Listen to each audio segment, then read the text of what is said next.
And we are back, ladies and gentlemen, from beautiful Snetterton in St. Fitzpatrick's backyard for round 3 of this Sim Racers Asia GT4 series of 2020 Season 1.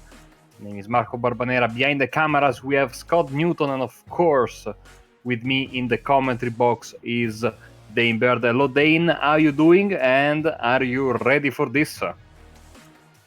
Hi, Marco. I'm doing pretty well, thank you, and looking forward to this race. Obviously, GT4's great racing. We've seen it many times in this series already. For the first round, it was a great race at Sonoma. Scott and I also did last week's race, the non-broadcast round at Road America. It was great fun, and looking forward to watching this one at Snetterton. Fantastic, as qualifying is just wrapping up as we speak. We have 34 cars signed up for this one. In just a second, we will get you through the starting grid, and of course, on this racetrack here, you can see the championship standings after 2 rounds. Leandro Lopez de Oliveira is leading the way with 78 points. There's a tie for second. Simon Sanchez has Jaisrin Jali at 58 each. 48 for Mr. Gondor, Mohammad Jamal Kandur, and then Hamad Nurazam sitting in 5th with 46 points. Everyone is very, very, very close in this. I mean, even Scott Newton has a shot at the title if he wasn't, not racing for half the rounds, sitting with 30 points there, you can see. But yeah, it's going to be a season where, of course, every race is going to matter a lot, being that we are following the regular calendar of the Michelin Pilot Challenge. So this will be a short season, of course, as it's getting ready to bring you the... We still have a couple of drivers on the racetrack, so we are not yet ready to give you the starting grid, but we will in just a few seconds. One thing I can anticipate to you is that Leonardo Lopez de Oliveira not only leading the title race, but also leading the field in turn 1. Hopefully for him, we hope for him, because he is provisionally on pole position. He's got a 55.46 in front of the driver from Thailand, Sakai Nata Kunjor. He's got a 55.77. Eric Wong rounds up your top 3 with Philippe Choi and Jaisrin Jali rounding up the top 5. And here we go. The grid should be on your screen in a matter of seconds. I can tell you already that in 6th place, there we go, we have Calix Poon from Hong Kong, then Ahmad Nurazam, Guangxi Lin from China, Ryan Lam, Jamal Kandur, Simon Sanchez in P11. There we go. Then Tim Ballinger, Matt Morris, Wayne Long, Grant Crow, nice to have him back in P15, Shafulari Finn, Samuel Chang, and Benjamin Brook round up your top 18. In 19th place is our favorite driver, Tanaro Sitsikate. He will be in front of Zhang Tiantian in P20, then Mohammed Zainuddin, Kasidis Tumkwerdon in P22, Zainul Azim, Ferjan Pratama, then Mohammed Mohim in 26, Matthew Clout in 26th place, Chakapanjan Suraj in 27th in front of Autar Admit, Young Aguri, Azri Lasley, Stephen Bocade, Mark Lang without a time as same as Luis Morga, Julian Honor, and Sharul Jafar rounding up your 36 car grid. Waiting for everyone to grid up. Of course, a rolling start, but Dane, not a very long pace lap. Therefore, it's going to be tough for these drivers to stretch themselves. I'm afraid they're going to be very, very bunched up, considering that just before the start we have a very, very tight and narrow left-hander. Yeah, definitely. The last corner is probably one of the tightest corners on the circuit, maybe rivaled only by the corner in the middle of the circuit, which is just before where these drivers are. They've only got 2 corners before the start-finish line. That's going to mean they're starting this race on pretty much freezing cold tires, and the long right-hand return one's going to prove to be very difficult. There's a lot of bumps, especially on the inside of the circuit. Looks like all the drivers are gridded up, and we are ready to go here at Snetterton. Absolutely. The drivers are basically on the entrance or on the exit or on the entrance of Bomb Hole. I think they are on the entry to Bomb Hole. No, they are not. They are already at Coram. And then the left-hander at Murray's before heading up for the Senna Straight. And this race will begin then finally. Round 3 of the season, we are broadcasting alternate weeks. So week 1 at Sonoma was very nice. And now ready for week 3 here from Snetterton. As the pace car takes the hard right into the pits. As you can see, beautiful view from high above. And we are racing here at Snetterton for round 3 of this 2020 season 1 of the Sim Racers Asia GT4 series, as everyone goes past the start finish line, and it seems like it's Leonardo Lopez Oliveira leading the way, but behind him we have a fantastic fight for second place. I believe a massive wreck there towards the midfield, pieces of cars everywhere. Then it's an absolute disaster, as I think almost everyone behind the P12, 13 was involved. Yeah, that was a really massive wreck there. You can see all of the drivers on the screen now. A lot of them seem to have been retiring to pit lane. On the track map on the right hand side, I saw like almost every single car had a red ring around it, meaning they were off track. But you're given the lead pack quite a nice little gap to the rest of the field. You can see just on the far distance of the screen, some of the cars still only just getting past the hairpin at turn 2. And it's not an ideal start for a lot of the grid. Absolutely not, but the leaders have all gone through in a fine style, and now they're looking to pull away. As you can see on the top left of your screen, the drivers are starting to tow back to the pits, and certainly not the start they wanted to have. We are on board with Felipe Choi. He's currently sitting in 4th place, considering that the first 2 cars are unfortunately drivers that have towed back to the pits, as we are entering this absolutely tricky, I don't know if I want to call it a chicane or not, Brundle, the left-hander, and Nelson, the right-hander, with varying degrees of corner angle there, and some absolutely treacherous curbs waiting for you, ready to greet you on the inside and on the outside. Yeah, those curbs are really massive. You definitely don't want to be getting on those. They're gonna give you some damage to the car, probably hit you a bit wide as well. Gonna lose a lot of time as Oliveira manages to keep first place after the first lap. You can see there the high curbs of the final corner.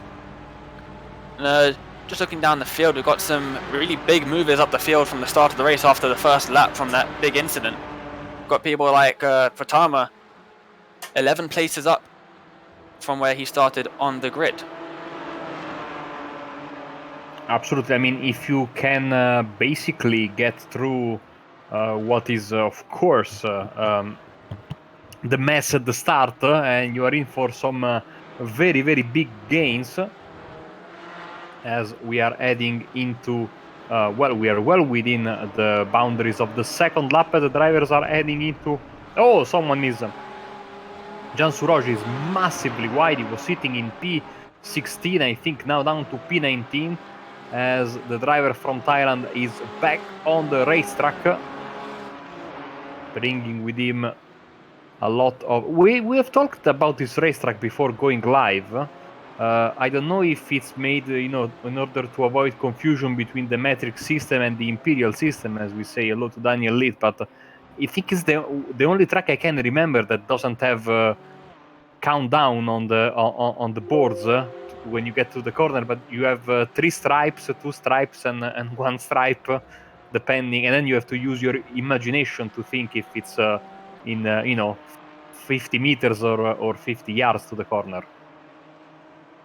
It's pretty common, yeah, in British circuits around the UK. It's not really sure why they do it. You can see on the right hand side of the screen they also have like a direction of where the turn is going, as you see the massive curb on the right hand side of Nelson. And they come through Bomb Hole, which is a pretty fun corner to drive, and that's about the only one that's fun to drive. So we head now down to the long right hand. Really want to get onto the throttle for the apex, but you can't, because you're straight into the tight left hander with a huge curb on the end for the final corner. It's a very frustrating corner. Once you get it right, it's still frustrating because you want to be going fast out of that sweeper and you're just stuck straight into a braking zone. Lots of close racing between our drivers here, not too many white gaps on the left hand side of the screen. Of course, white meaning they're more than a second apart, yellow meaning they're within half a second to a second, and orange meaning less than half a second between our drivers. Looks like we got some close racing going on. Saying hello to Adam Edgecock in the chat, of course, just coming from the Audi E-Series TCR doubleheader from a beautiful Laguna Seca just a couple of hours ago. It was, I think, the perfect beginning to what is going to be a very entertaining day here on Apex Racing TV. Still to come, there's of course, the Road to Indy series. Later, we have got, of course, how can we forget about Formula 3.5? A lot of stuff to follow, of course, today, as we are on board with Thanasis Nitikate, as he is trying to follow in the footsteps of, well, just behind series, a mainstay series veteran, Shaful Arifin in front of him. You can see these two are super close to each other. Let's see if the driver from Thailand can... I mean, this is not really a passing spot, as more as trying to get the best run possible coming out of here. But even turn one, Dane, you need to be very, very brave if you want to make a move there. Yeah, for sure. It's a pretty high radius corner. It's not too much of a braking zone. You'll see here it's a pretty long sweeping turn one, and it's very bumpy on the inside, especially near the end of the corner as he gets a bit on the grass. Very loose there. He does pretty well to save that. I did that a couple of times while I was doing some laps to try and get my bearings around this circuit. Just a few minutes before we started, I did that about 3 times before I actually made it through turn one cleanly. He's done a fantastic job there. It looks like driver in front to just run a bit wide, but it's not gonna allow Thanasis Nitikate to get through.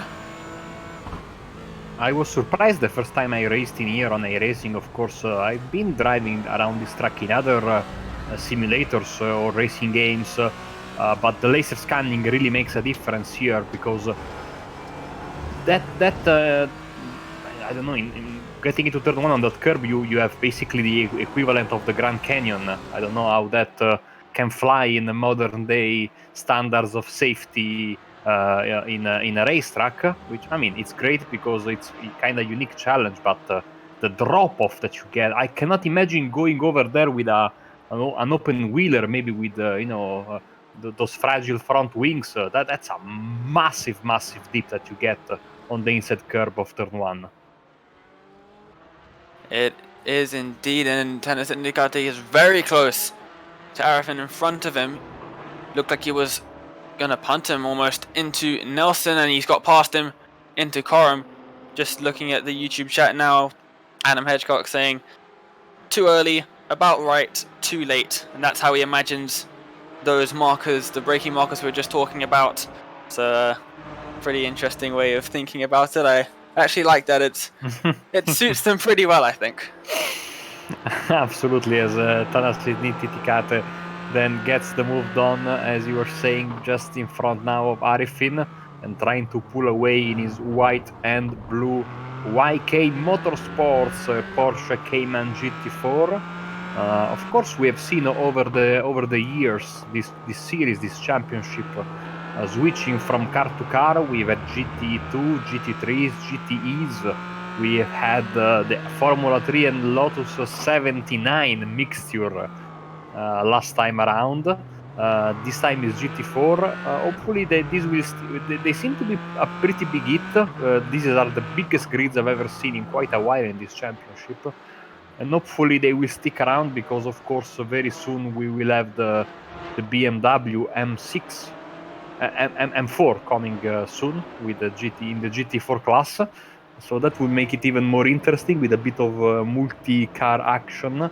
But even then, now with all these beautiful looking Caymans, we can really be happy and see again this fantastically multicolored livery and very big. And look at that is number 4, Calix Poon. He was basically, first of all, this is a very unique take on a Mobile One livery. Usually it is this sponsor has a red, white, and blue card. This is, of course, as you can see, violently green and blue, which I absolutely like. It's going all sorts of sideways, heading into the chicane there on the backstretch, and still looking like he can hold on his own in front of Lean for 5th and 6th place. Yeah, some pretty interesting liveries across the grid here. Obviously, this green and blue one from Goliath Gaming, really interesting to look at. I don't think I've ever seen this color scheme used on a car livery. They normally have some kind of red, yellow, and white on them or something like that, but this one's very interesting to look at, as he seems to be holding off Flynn for 5th position. Snetterton Ducati is caught up to P7. He's just over 3/10 behind now. Then you missed the days when my team was actually relevant, when we had to marry our magenta color with the green and blue of the sponsor. It was a mess. It was, but our cars were absolutely unmistakable there in the grid. I can imagine that being unmistakable there. As we can see, Snetterton Ducati is going to try and get a good exit. It's not really an overtaking spot into Brundle and Nelson. Even if you can get a bit of a draft, going side by side into there is not recommended.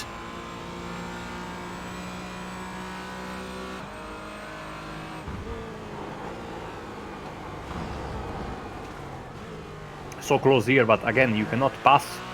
Basically, it's a holding pattern from now on, up until, I would say, the hairpin. So the hairpin at turn 2, Montreal. So it's a long wait. You need to be super patient when you're trying to, and you know you're quicker than the guy in front of you, as there in front Oliveira, another purple lap, 56.0.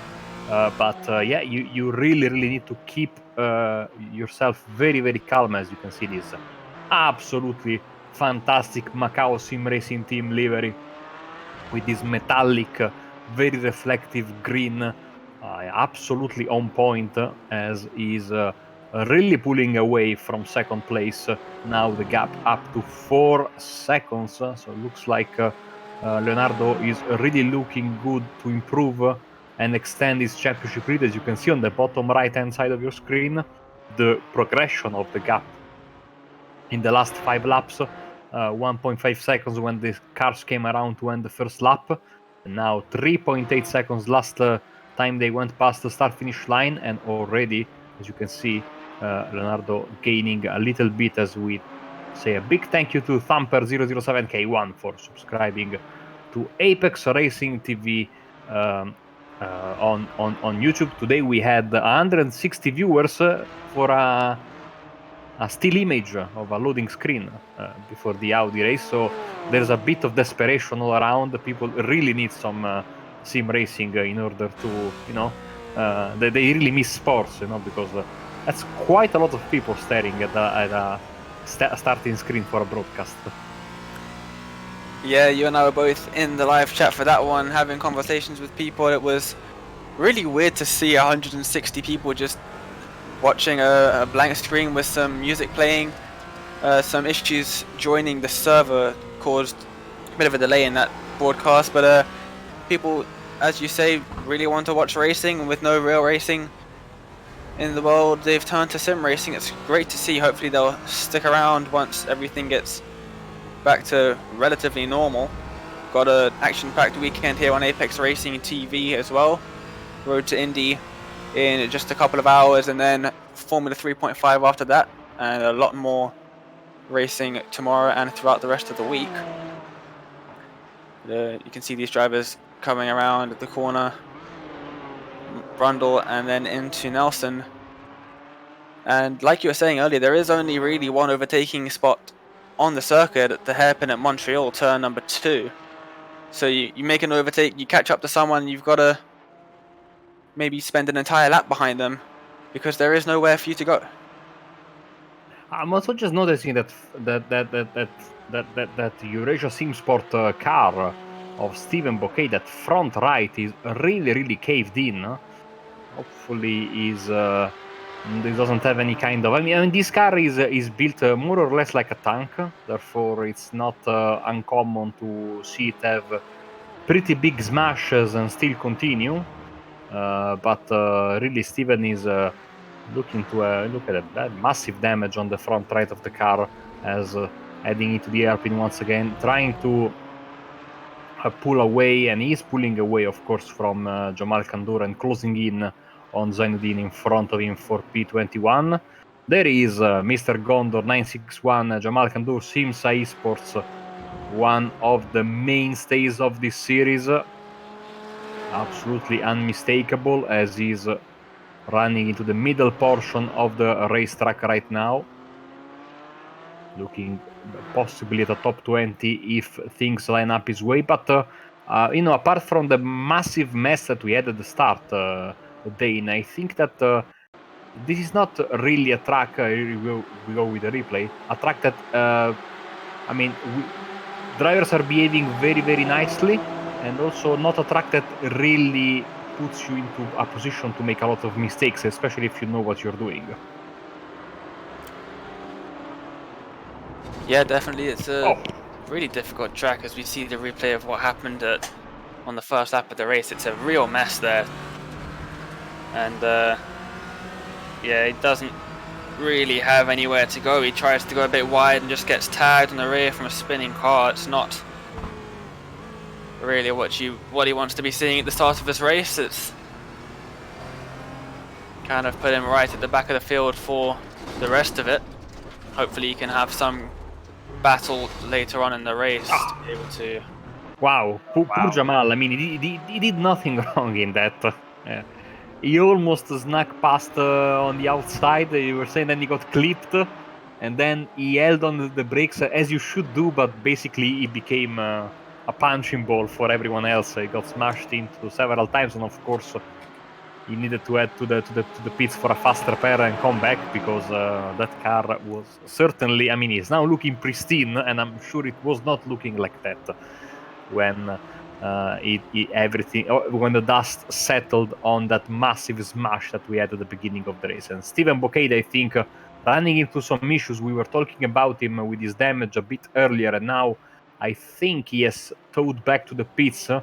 So that is not good news for the American driver. Yeah, it always sucks to have to tow back to pit lane. You never want to do it, especially this early in a race. It's really disheartening. It makes it quite difficult. There you can see just in the back of the shot on the screen now is that livery you were talking about in Sonoma that you loved so much. Not sure who the driver was, as it looks like almost side by side into Nelson there, and he's hit the curb massively. I'm not sure if he's just got damage from that or if he had damage before Benjamin Brook hitting that curb on the inside of Nelson really hard. And hopefully he's not got damage from that. You can see Sanchez missing the left hand mirror, which is, of course, not a big deal in iRacing because you have the virtual mirror. Also some bonnet damage, absolutely right. So maybe he was involved. No, without maybe. I think he was more definitely involved in that mess at the start, Sanchez. But he has elected not to go to the pits and take the fast repair. He is holding on to the car the way it is. The bonnet, if you look closely, it's actually bouncing when he brakes. And of course, if you have enough damage there, then the bonnet will also pop up and go straight to your face, as it used to do in the days of NASCAR racing 2003. And that is absolutely not what you want to have, especially in a track like well, you never want to have the bonnet in your face, let's be honest. I was trying to make a point that it was even worse here, but no, it's bad no matter where you have it. Yeah, definitely. It's not that great having the bonnet smash up in your face. I usually race in VR, and having a bonnet up and my face in VR was at first really scary, and then I had to kind of crane my neck downwards to try and see in the little hole underneath it that popped up, as we can see Brooke getting a bit loose out of the corner towards the straight. They come towards Brundle and Nelson. I don't think Sanchez is going to have a go on him here. Is he going to have a look at Pratima? No, he's not. They're really close in a train through Nelson. They all seem to have got through pretty well. Looks like Pratima maybe just touched the grass the next day, manages to hold it as they come through bomb hole corner. And around Coram.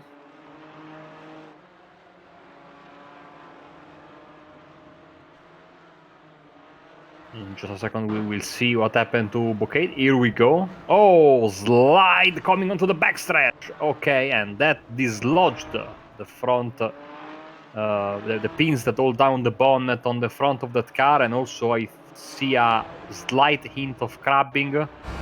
Therefore, I think that Steve has parked the car. Here comes the replay. Bang! You can see that's clearly not what you want to have, especially after already sporting some damage, and therefore that was all she wrote for the time being. I think he was still eligible for a fast repair was Steven, so he should be able to come back. As we see Grand Crow followed by the Hatsune Miku livery of Zhang Tiantian. There he is, best livery of the field. No questions asked, in my opinion. We all know how much you love a good anime style livery there. It is a really nice color scheme as well, with the turquoise color and the pink. It goes pretty well together, as does the orange, black, and yellow and white even of the SimCity Esports car. Absolutely iconic colors in both liveries for different reasons. Of course, the Simsa car legendary in sim racing, as we see Ferjan Pratama and Brook and Ferjan really defending, making the move there very with a lot of bravery into there. No, he's defending. What am I saying? He's defending from Brook, and of course, because Brook was defending from Sanchez and still is, by the way. So try to make the pass, didn't work. Look at that Macau sim racing car, absolutely smashed at the front, and again the bonnet bouncing when he gets into the braking area. Yeah, with the new damage model on these cars, the damage really does look really excellent. iRacing have done a pretty great job with the new damage model, and it looks pretty awesome when cars do head into other cars and into walls, as Sanchez is very late on the brakes there, trying to close up into Brook, and he's got a fantastic exit, it seems. He's right on the back of him, flashing his headlights, making him well aware that he is behind. It looks like Brook maybe had a little bit of a look down the inside of Pratima. We wouldn't have seen that from the rear-facing camera, but these three drivers in a pretty fantastic battle here for 13th position. Yeah, another demonstration that you don't need to be fighting for first place to have a great battle. This is a fight that could go either way, and we have seen for the past few laps it was actually Sanchez getting closer and closer to Brook, but now Brook has got back to Pratama, so now you have to look forwards and backwards, as we are seeing the gap ebbing and flowing between 13th place and 14th place, as we are heading once again for the chicane, which is not really a chicane, as Pratama still defending nicely, going very aggressively on those curbs, but still looking good for the 13 to keep it on the black stuff, which is the important thing to do, as we move a bit forward in the field. Felipe Choi for Macau Sim Racing Team in P12, and he is having this low intensity, but I think about to explode battle with Lin behind him first sector was quicker for the guy in fourth place, but I think that Juan Cilin is certainly looking like he can put on a fight for fourth place, as all of a sudden we are already well past the halfway mark of the race. 25 minutes in, 45 scheduled distance, and I was reading from Scott Newton behind the scenes, expecting maybe 10, 11 more laps. Just to bring up the date on the battle for 13th, Pratama looks like he's gone off track and he is down into 15th position with Crow right on the back of him. The battle between Pratama and Brook, allowing Crow to catch up to Sanchez, and looks like Brook and Sanchez have both got past Pratama. Not sure what happened to him, or if maybe he's just made a mistake and Brook and Sanchez are both taking advantage of it, but we can see now it's a 4-car train for 13th position, which we love to see. Good battles here. Crow's just dropping back ever so slightly. Might have got a bad apex. We'll see what happened to Pratama here. Side by side into turn number 1. And that is how Brook got past. And then we can see here Sanchez diving down the inside into Montreal for the hairpin at turn 2. Crow looked to get involved as well. Just had to slam on the brakes to avoid heading in straight into the back of Pratama. And looks like it was just two pretty simple clean overtakes there. Pretty risky from Brook to go down the inside into turn 1, as we talked about earlier, but obviously getting a bit more confident as the tyres warm up and get a bit more grippy as the track rubbers in. I think our leader went for a ride in the daisies. He lost a few seconds there as we were watching the replay. Still in the lead by 8 seconds. But I think he had a scary moment. There we go. And thankfully he went off in the straight as he was lapping that car. So if you want to go off, especially the new tire model, you want to go off ending in a straight line, not on the brakes or when turning, because usually then you have not as happy as an outcome. He was going past Shahrukh Jafar from Malaysia, sitting in P26 right now. So I think they're in a very scary moment, but could have been a lot worse for the leader. Yeah, definitely. Like you said, with the new tire model, you've got almost no grip on the grass and in the gravel trap. So once you head onto that grass, if you try and turn, or you're not going to turn. If you try and brake, you're not going to brake either. So chances are, if you go off whilst through a corner, you're going to have a nice face-to-face meeting with a wall, which is not what the drivers want. We see now the second place driver from Thailand, just 8 seconds behind our leader. Not out of contention for the lead of this race. It'll only take a mistake from Oliveira in first place and he will be right on the back of him. Fight for third and fourth place really eating up. I told you that in my opinion Lin could have closed the gap to Choi, and that is exactly what's happening. The iRacing China driver, I think also a team that every once in a while has seen the participation, especially for endurance events, of our own Wei Yan Chan. Say hello to him, having chat with him before the race. This is looking to be a good battle with just over 15 or 16 minutes left of this race.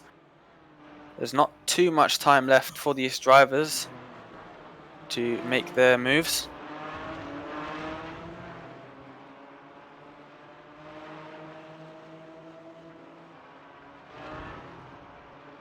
You seem to have lost connection to Lin on my screen.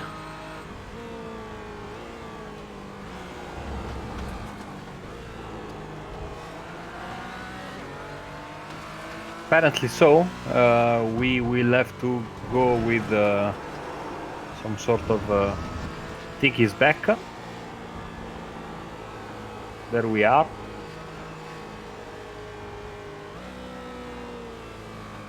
Heading into the final corner, following still behind Choi there for this fantastic fight for third place as we are heading into the final 15 minutes of this event.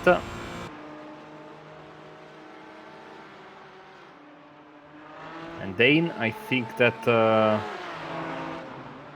if you had any kind of waiting game in mind for the beginning portion of the race, now you have survived half an hour, and especially that big wreck at the beginning. Now it's time, I think, to really start and make your moves, because especially this fight here, for example, Brooks, Sanchez, Pratama, and Crow, they need to think about something if they want to make the move. Yeah, definitely. There's only just less than 15 minutes in this race, and it's really not that easy to overtake. Like you said, pretty much only overtaking spots, maybe into turn 1 and into turn 2 at Montreal, the hairpin. So you really want to make your move now. It's pretty easy to defend here. You just got to hold them behind, make a nice defensive line for the hairpin, and you're sorted. So these drivers really have to start making moves. As we see, Crow, Pratima's gone deep into the hairpin, and he's just allowed Crow to go right on by. Nice move there from the 205 of Grand Crow Simsa Esports, another mainstay of the championship. By the way, number 966 Matt Morris is under investigation for an unsafe rejoin. That's the latest that we are getting from race control. The big mess at the start, no further action, as I can imagine from the communication from Wei Han behind the scenes. And that was a big free for all. In the end, it's very difficult. And Matt Morris is in, so I can imagine he is about to serve his penalty. Maybe this is what happened to him. The bright green number 966 car. We see him. There he is. No, that was not him. That was a replay of Lee getting past Philippe Choi for third place. So that was the move, and number 12 of Choi went very deep there and lost the position. Yeah, Lin up into third position, and he looks like he can hold on to that for the rest of this race.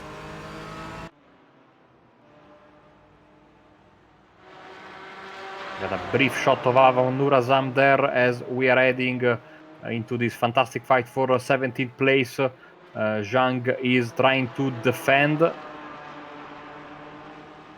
He's dropped back. He was actually, as you remember, fighting with Crow up until a few laps ago, but his rhythm has not been as good as the one of the cars around him, therefore dropping back. And of course Ahmad Nurazam, another absolute veteran of the series and sporting a chrome and white Monster Energy car. Absolutely fantastic. Look at that. Of course, doesn't beat the Tasha car of Zhang Chen there, but it's a great livery nonetheless. And now they are side by side, and I think see some damage on the front right of that car there, as we have someone in the grass. But the more important thing is that Nurazam completes the pass and jumps up to 17th. Yeah, just capitalizing on a mistake there from Chan in 18th position now, and he's gonna struggle to make that position back up, as it's very close there. Oh, and some contact, maybe he's hit the curb, we're not too sure. Didn't look like they touched, might have just been stuck on the grass there for Pratima, but he was under pressure there. And Sanchez has towed back to the pits, so maybe something more there, or some big damage, because well, he really went in for a nice ride on those curbs. Here we go.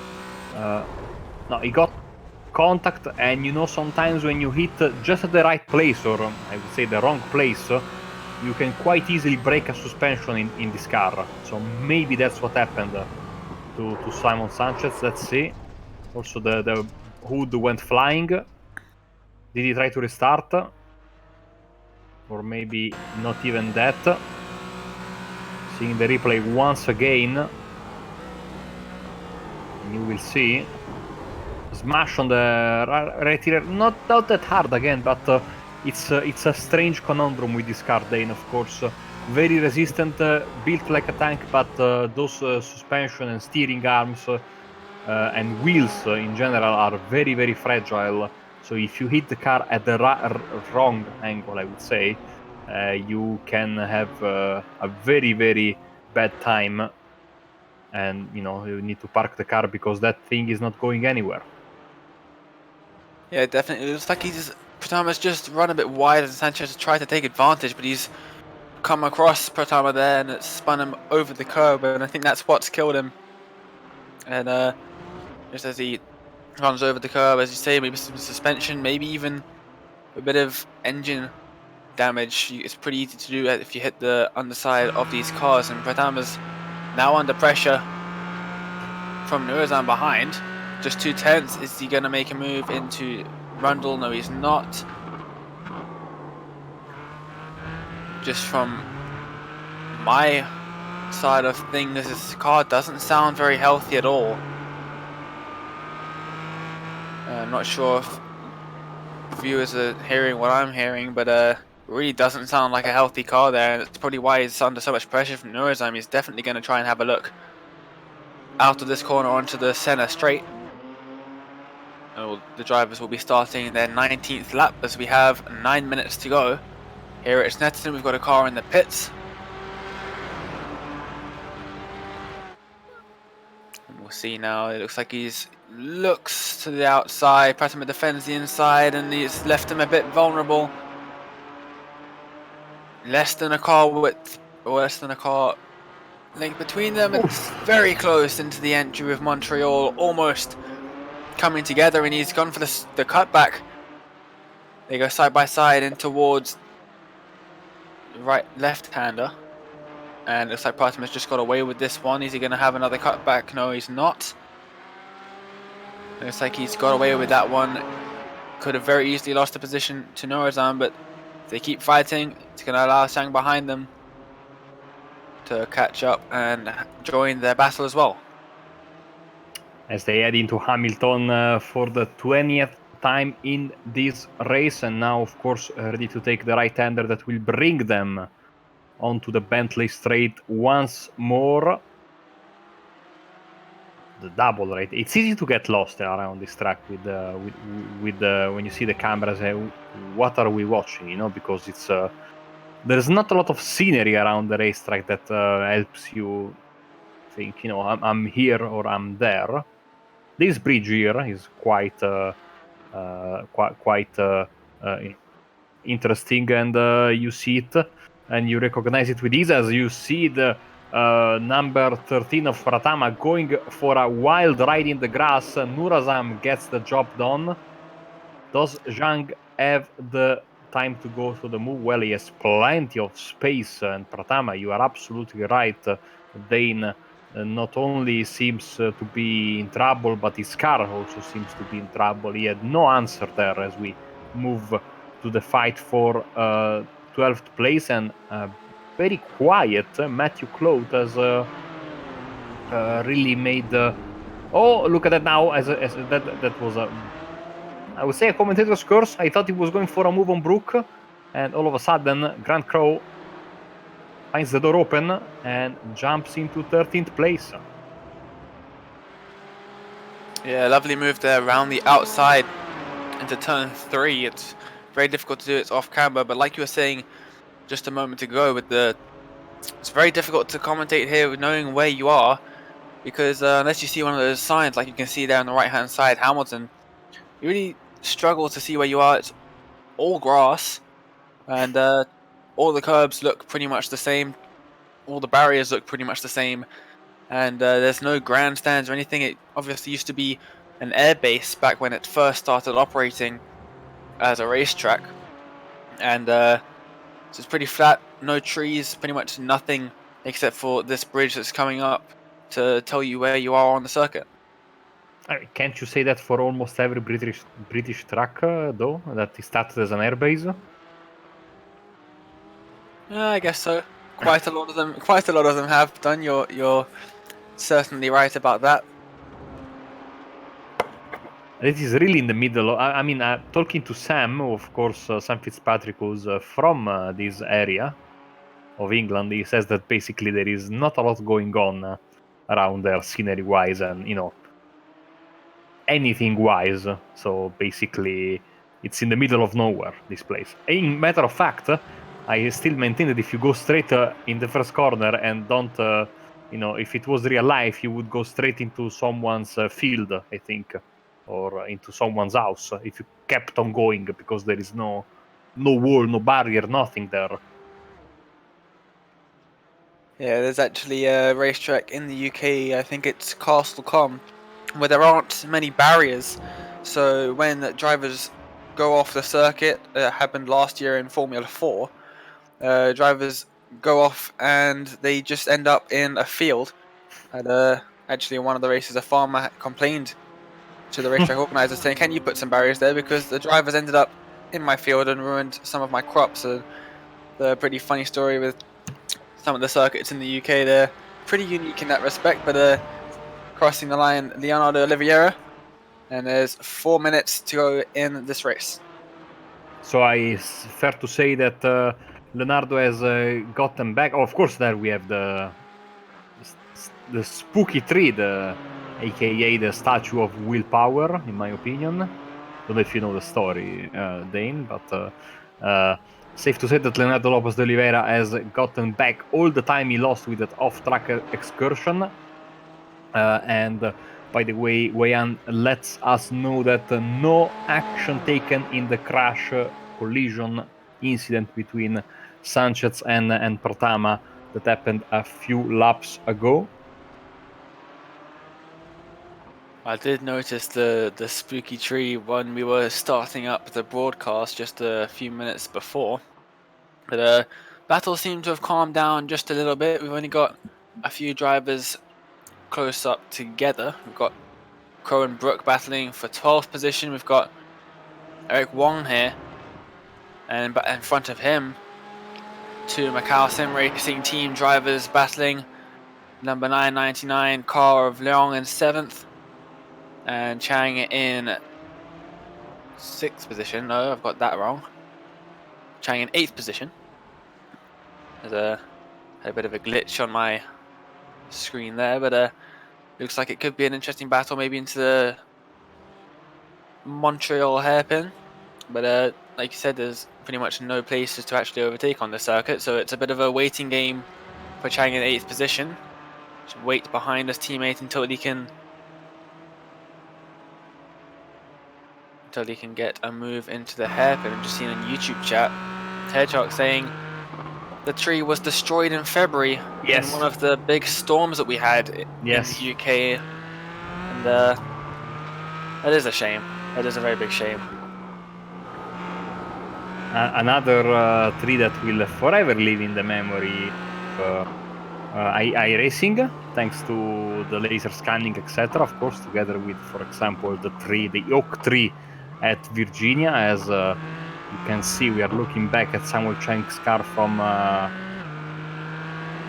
Wayne Leong as slow down. Maybe what? Oh, there's a car in the fence in the middle of the straight. Who was that? Great avoiding action. Just trying to see, as he maybe touched the grass. Oh! Some contact there into the braking zone for the last corner, and has he just come straight across and landed up on the main straight? We'll have to have a bit of another look at that. There we go. I think this is it. Oh! Massive hit to the wall there. And then you will see drivers taking avoiding action left and right, having to slow down. So that was very close to a big disaster. You see once again, number 97. Oh, was trying to move out of the way, in fact. Okay. That's a bit of a weird one. So where is our race leader? Because this will be... Yes, we'll have one more lap then. 30 seconds left on the clock as Leonardo Lopez de Oliveira for Macau Sim Racing Team takes the white flag. Sarela Blanca here in Snetterton. One more lap to go. And this will be another great commanding victory for Leonardo. He will extend his championship lead. He only needs to keep it clean for one more lap here in Snetterton. Yeah, it's been a pretty commanding drive here.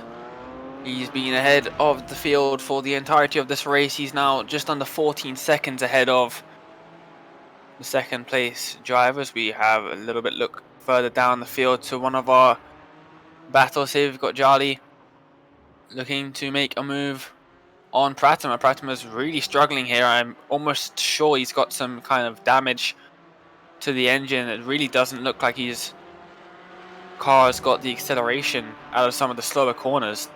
It's like that's where he's losing most of his time, and in the straight line as well, as we can see Jali, is he going to have it around the outside into Brundle? I don't think he will. He's going to bide his time, maybe wait for the exit of Nelson where he can see Pratima is going to be slow. Yeah, it doesn't look like Pratima's got the acceleration out of these corners, which is unfortunate for him.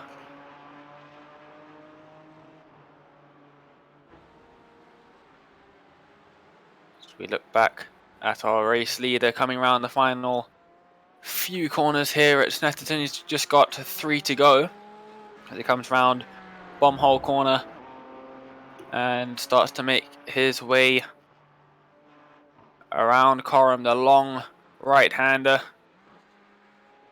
He's going to be crossing the start-finish line to end the race in just a moment's time. Here we go, Leonardo Lopez de Oliveira then, commanding victory once again. He brings home this Snetterton event, flashing his headlights. Great victory for him. And he will increase his championship lead, but another fantastic drive there for second place. Sashai Natakunjorn, he will get second place in front of Zhuangxi Lin for iRacing China. Fourth place for Calix Poon of Kaliot Racing Team. And the top 5 will be rounded up by Tanasiti Nikada. No, it will not happen because I think he crashed in the final corner. Therefore, 5th will be Choi, then Wong, then the driver from Thailand, as we have this massive fight between the two teammates and Arif. In that, here we go for the spot in top 8, and it's going to be long in front of Chang. Really interesting there. Looked like Tanasiti Nikate was pretty much guaranteed to take home that 5th place, but we have to see what happened to him. Not entirely sure why he dropped back so far, as we see the last few drivers coming around to cross the line. We see Norazam right on the back of Zhang here. Not going to be close enough to make a move into the final corner. Is he going to get a good enough exit to make it a drag race to the line on the center straight? He's got a better exit, but I don't think he's going to have a big enough run to overtake him towards the line. No, he's not. He's going to finish behind him in 16th. So you can see some Malaysian drivers, and Pratima, really, his car not looking healthy. He's going very slow. Has he run out of fuel? Or is his engine just not working? We'll have to... Good for him. He cannot lose any position. Everyone has crossed the start finish line. By the way, the late race penalty, the 97 30 second stop and go, that would be Jan Suraj, of course, that crashed on the start finish line.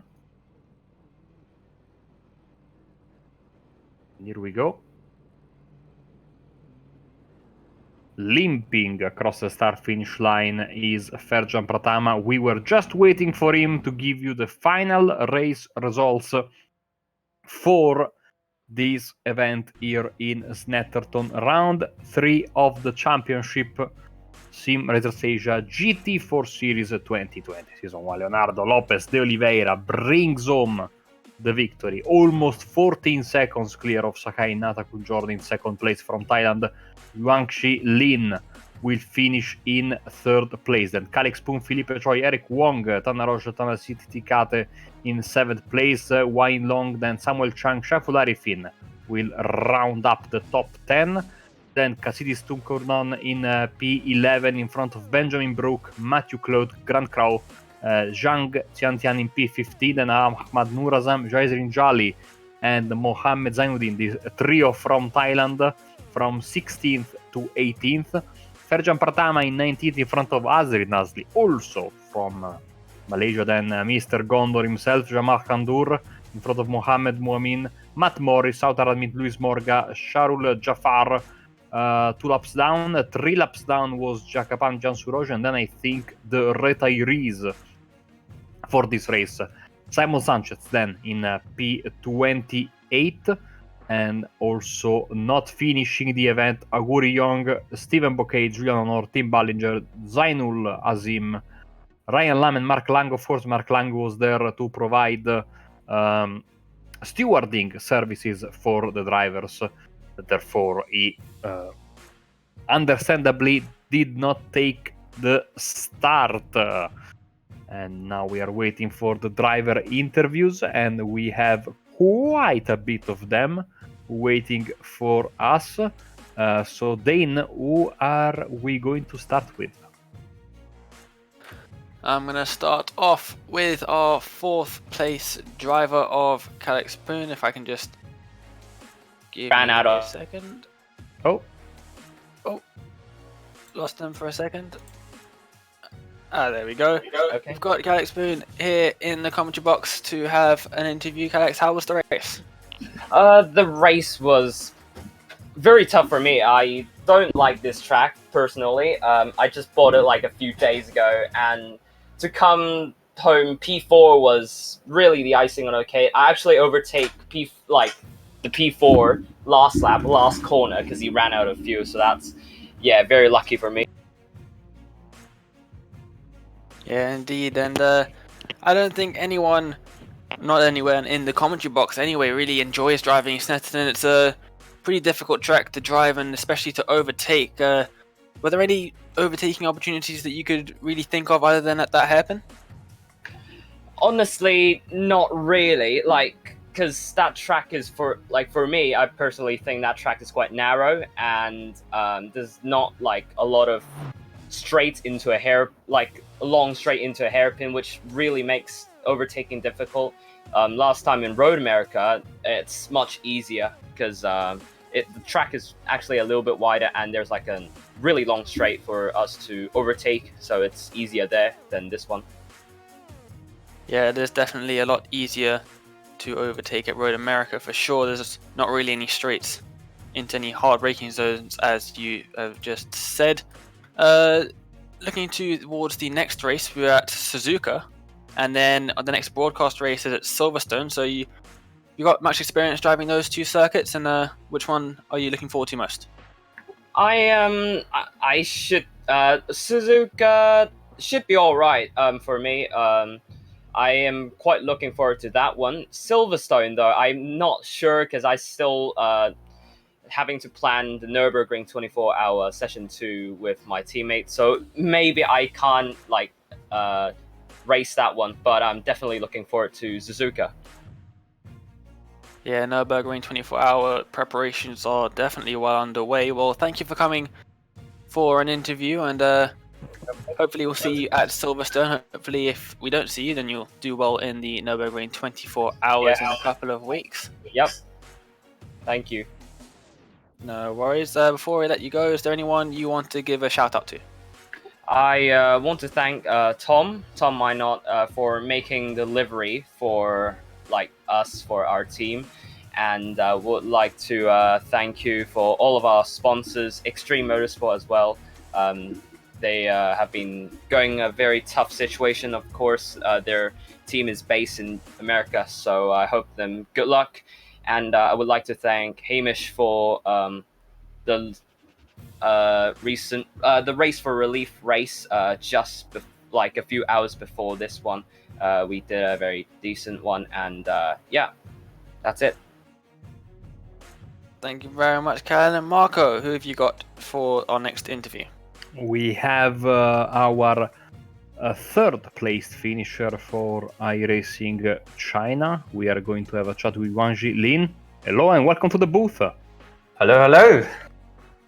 So, nice race there for you. Third place. It was quite an interesting fight all race long for those positions. How was it for you, all things considered? A good race, I would imagine. Snetterton is, I know not a lot of people like it, but it is definitely one of my favorites. I guess I'm just more familiar with the track, so I probably know some place that can overtake.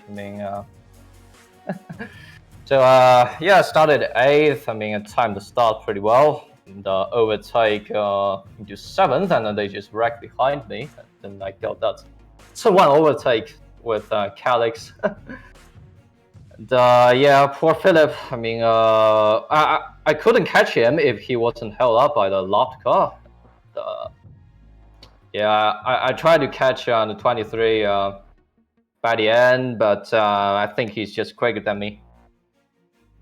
How were the tires holding on in the end? I know, of course, this car races in official competition 30-minute races. You guys do a bit more than that, do the 45 minutes. How were the tires holding on towards the end of the race? Those extra 15 minutes, were they tough? That's actually quite a good question. I don't know if it's setup-wise. Actually, I did my fastest lap on the last lap, I think. My car actually feels better towards the end. So, I don't know. Next time around we'll be at Suzuka, of course. So, how are you getting ready for the race? Suzuka isn't... I'm not too familiar with it, but hopefully I will be here. And yeah, hopefully I can finish even better than this time. Well, thanks a lot. Thanks for jumping with us for the interview. Before we let you go, anyone you'd like to thank? Professional sportsmen usually thank their sponsors, right? Actually have a sponsor. It's Dr. Zhao. He sponsored my community team TeamSpeak channel. Put his streamer logo on my car. Yeah, if anyone from the community is watching, and hello. Yeah, I hope more mainland Chinese racers can come to the league and race people.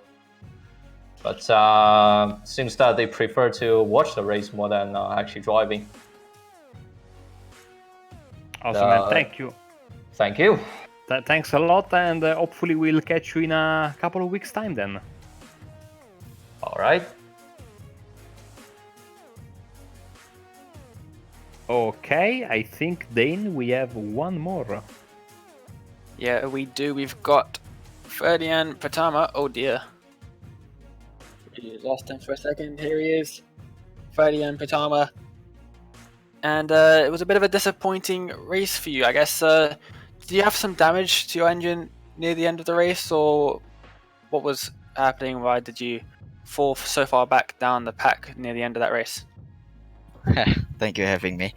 Yeah, actually, I'm pretty glad for the result. Yeah, because I think my car is doing okay, but because I'm doing too much throttle on my car, and I should possibly finish at P15 or P16, I think. And suddenly on the last lap, I saw my fuel like 0.5 left. Oh my god! So I need to drop back the throttle a bit, and then yeah, finally I finished with 19th place on 0.1 liters, and the engine just cut out right after the finish line. Very lucky, very good fuel saving for that last lap. We saw you going pretty slowly there, and just having a bit of a giggle at something Marco has sent. But Yeah, the rest of the race, it was a pretty good battle between you and Brooke, and also you and Crow near the end of the race. Well, actually, more in the middle of the race. How did you enjoy the battle, and were there any overtaking spots that you could really see other than into the hairpin at turn 2? The hairpin is turn 2 is the most.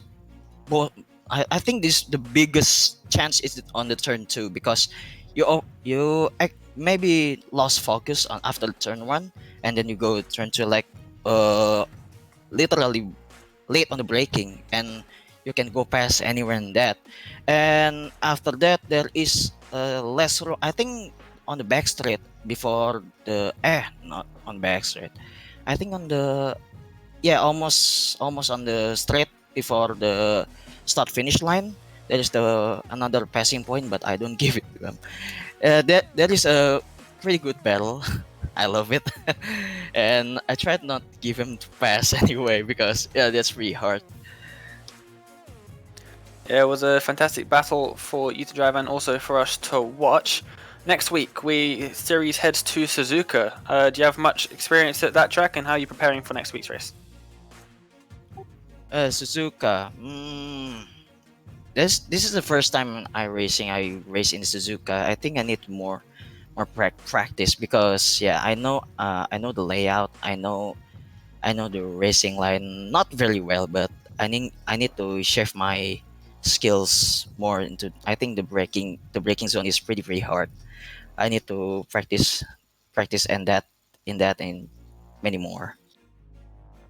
Yeah, definitely, especially to turn 1. I can imagine with these cars, they're a bit loose on the brakes. I can imagine it could be quite difficult. Before I let you go, thanks for joining us for the interview. And is there anyone that you would like to thank? I want to thank Simulator Asia to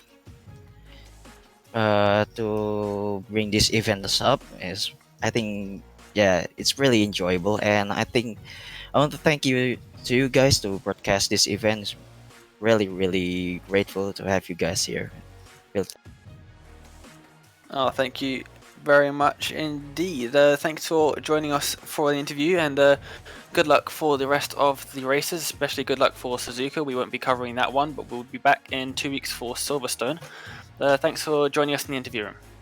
Thank you, man. Cheers. Thank you. All right, Marco. Beautiful. Yeah, we certainly enjoyed this event, Dane. I think you did as well.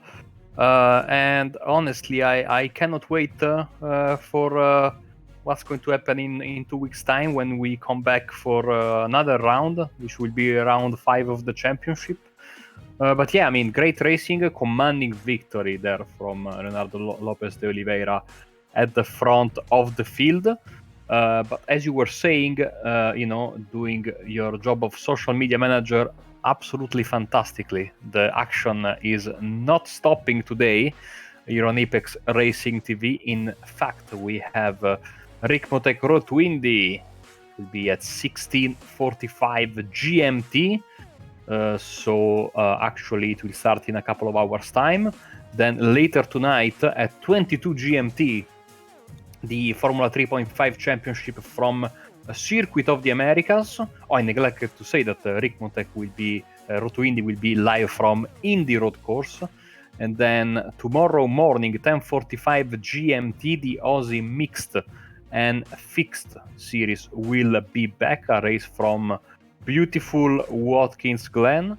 But not only that, because we have a new series that will start at 18:15 GMT on Sunday, the Team Hard Racing League with Hub Financial, that will be from Oulton Park.